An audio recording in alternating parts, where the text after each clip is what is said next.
Beberapa waktu yang lalu, Mimin sudah membahas mengenai KGB. Kali ini, Mimin akan membahas rivalnya, yaitu CIA. Siapa sih yang tidak mengenal CIA? Organisasi intelijen Amerika Serikat yang mungkin dapat dikatakan sebagai organisasi intelijen paling modern di dunia. Namanya sering muncul di berbagai media, khususnya di masa Perang Dingin, saat CIA harus menghadapi KGB yang merupakan organisasi intelijen dari Uni Soviet. Sekalipun masih banyak organisasi intelijen di dunia, seperti Mossad dari Israel, MI6 dari Inggris, ISI dari Pakistan, MSS dari Tiongkok, atau RAW dari India, CIA dan KGB tetap menjadi yang paling bersinar. Jika sebelumnya Inspect History telah membahas sejarah KGB, kali ini Inspect History akan membahas bagaimana CIA bisa terbentuk. CIA terbentuk 7 Desember 1941. Pesawat Mitsubishi A6M0 Jepang terlihat menghujani Pearl Harbor, pangkalan udara Amerika Serikat di Hawaii. Penyerangan tersebut terjadi di hari Minggu, di mana mayoritas dari tentara Angkatan Laut Amerika Serikat sedang beristirahat. Kejadian di hari Minggu pagi ini tidak pernah disangka oleh para petinggi militer Amerika Serikat, termasuk Presiden Franklin Delano Roosevelt, yang mengklaim hal tersebut sebagai serangan mendadak. Namun setelah serangan itu terjadi, pihak yang berwenang di Amerika Serikat segera mengadakan investigasi menyeluruh mengenai latar belakang dan bagaimana militer Jepang dapat menyerang Pearl Harbor. Setelah diselidiki, serangan Pearl Harbor sebenarnya dapat ditangani apabila para petinggi Amerika Serikat dapat mengetahui intelijen dari pihak musuh.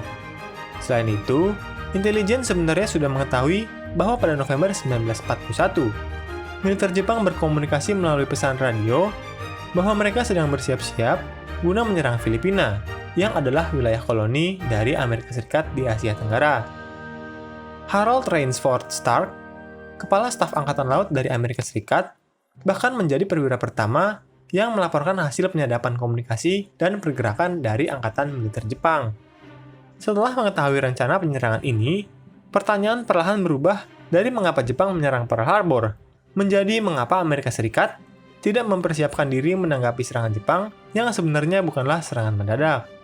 Sampai tahun 1941, terdapat 3 organisasi resmi dari pemerintah Amerika Serikat yang bertanggung jawab dalam hal intelijen.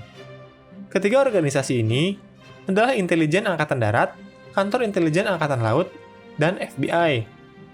Ternyata, di awal perang, ketiga organisasi intelijen ini kurang berkoordinasi satu sama lain, yang membuat para petinggi Amerika Serikat tidak dapat memperoleh data intelijen yang penting dan memadai dari musuh. Mengapa bisa begitu? Singkatnya, karena ada persaingan di antara 3 organisasi ini yang membuat mereka sulit untuk berkoordinasi. Karena khawatir jika data-data intelijen yang didapatkan diklaim oleh organisasi lainnya, atau apabila data intelijen yang didapat ternyata adalah data yang salah, maka nama besar dari organisasinya semakin dipertaruhkan. Terlepas dari banyaknya organisasi intelijen Amerika Serikat, konflik internal membuatnya kurang efektif saat mengumpulkan informasi intelijen bagi para pembuat kebijakan senior di bidang militer.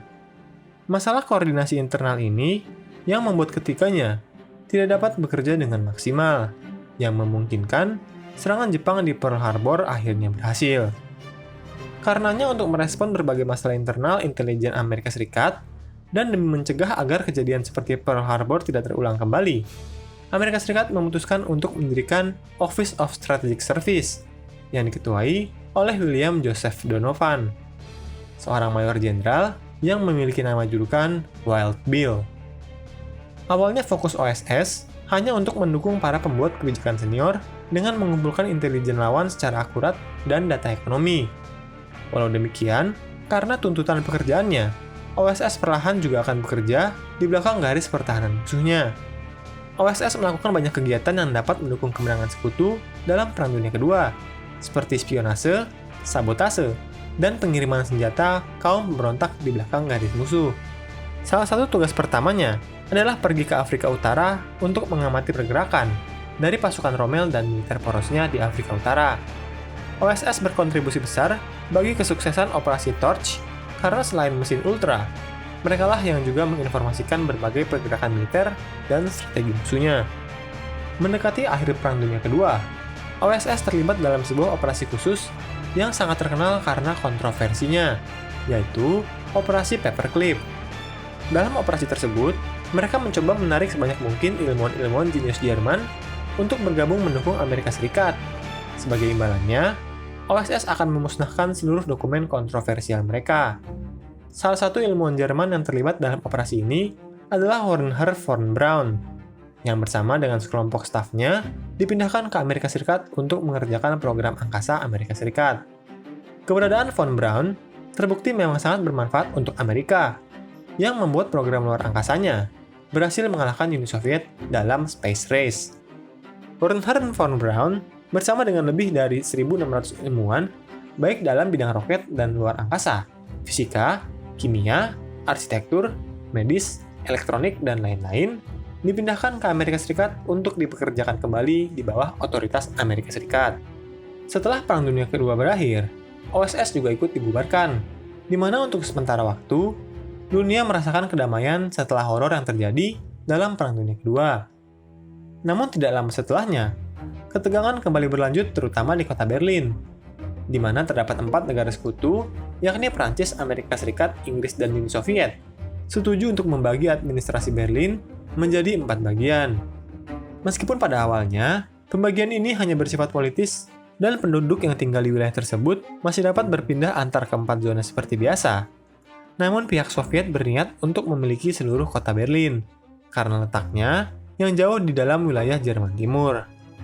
Presiden Truman dan para petinggi Amerika Serikat yang lainnya setuju bahwa ketegangan dengan Blok Timur nantinya akan membuat mereka membutuhkan jauh lebih banyak informasi intelijen mengenai musuh barunya ini.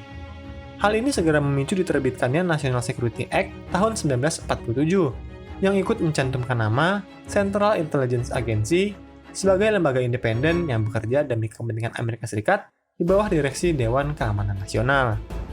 Tujuan utama CIA adalah mengumpulkan serta mengevaluasi informasi-informasi yang penting bagi keamanan negara, khususnya berbagai informasi intelijen.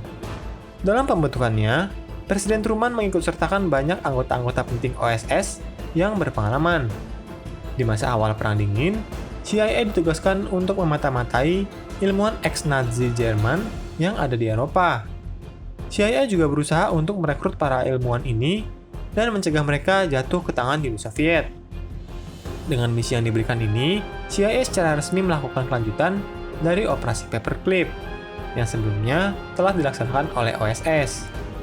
Seiring berjalannya Operasi Paperclip, ternyata CIA tidak hanya merekrut ilmuwan perang yang dianggap dapat berguna bagi kemajuan teknologi Amerika Serikat, namun siapapun yang dilihat dapat berkontribusi penting dalam Perang Dingin. Salah satu tokoh non-ilmuwan paling terkenal yang direkrut dan bekerja sama dengan CIA adalah Reinhard Gehlen, yang adalah mantan perwira intelijen Jerman pada Front Timur. Pengalaman Gehlen memata-matai Soviet dalam Perang Dunia Kedua dianggap sebagai suatu aset yang sangat berharga oleh CIA. Nantinya, Richard Gehlen ditunjuk menjadi pendiri Gehlen, organisasi intelijen Jerman Barat yang menjadi pendahulu dari BND, organisasi resmi intelijen dari Jerman yang sampai saat ini masih beroperasi. Semua hal ini dilakukan demi menjaga keamanan Amerika Serikat dan sekutu-sekutunya di masa Perang Dingin. Terlebih, saat ancaman dari pihak Uni Soviet dan sekutunya menjadi semakin nyata. Bagaimanakah kisah persaingan ini? Dan seperti apakah kisah-kisah kerjasama antara CIA dan organisasi intelijen terkenal lainnya? Semua ini akan kami bahas di episode mendatang.